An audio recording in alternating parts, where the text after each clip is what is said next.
მეორე დღე სოფელში დილით გავიღვიძეთ თუ არა, გავიქეცი ჩვენს მარწყვებისკენ. დედა მითხრა რომ ფეირი ძალიან კარგი მარწყვი გვაქვს, რომელიც არასდროს არ გქონდა.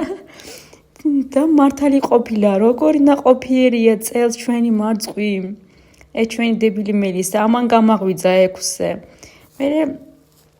მე მოვედი სახში, ხელბირი დავიბანე, ნოსტალგია. რაც არ უნდა იყოს, ყველაფერი იყოს სოფელში ძველი, თუნდაც თქვათ ღარიბული. მე ძალიან მიყვარს, მე ნოსტალგია მიყვარს, ასეთი ცხოვრება მიყვარს. ამიტომ ცოტი კომენტარები შეინახეთ თქვენთვის. დავამატე ცხელი წყალი და სახე გავალამაზე, ნახეთ. როგორ თეთრი კბილები მაქვს. მოვამზადე ჩემთვის ჩაი. ექიმმა მითხრა რომ არ უნდა დალიო, მუქი ჩაი, რომ კბილების გამო რა და მოვისმინე და მუქ ჩაის არ ვსვამ. ვითომ იმედია ჩემი ექიმი არ ნახავს ამ ვიდეოს. მე ჩემი D ვიტამინიც დავლიე. მეგონა რომ სახში გვექნებოდა ოჯახური პური, თონის პური. და დედიკომ სიურპრიზი გამიკედა და ჩვეულებრივი პური გვაქვს. დიდი მადლობა ღმერთს, მაგრამ დედა ჩემს მომზადებული პური მინდოდა.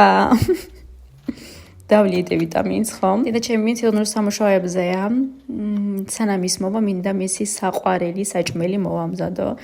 ეს არის სლუხენგელ, ასევე წახით სუპია, მე ბოლოს გაჩვენებთ. მოვზილე ცომი.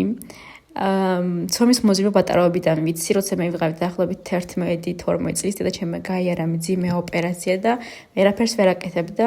ამიტომ ეს მოვალეობა, ჩემი მოვალეობა იყო და დედამ მასწავლა ცომის მოზილვა და ბატარობიდან ვაკეთებ ამ საჭმელს, ხინკალს, პურს.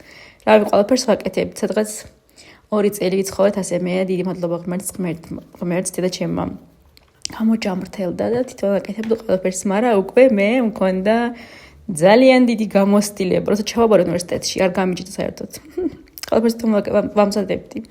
ხო და მე ჩემი ფანტური ვიპოვე, როგორ მომენატრა, მამის გადასვლების მერე ფანდური ხელში არ ამიღია, ცოტა ნოსტალგია ისევ, ცოტა დავკარი.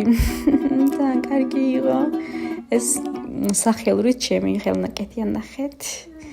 და ეს ჩვენი ულამაზესი ბაღი. აბა მადლობა, კარგად იყავით. მესამე ნაწილიც მაქვს. დამელოდეთ.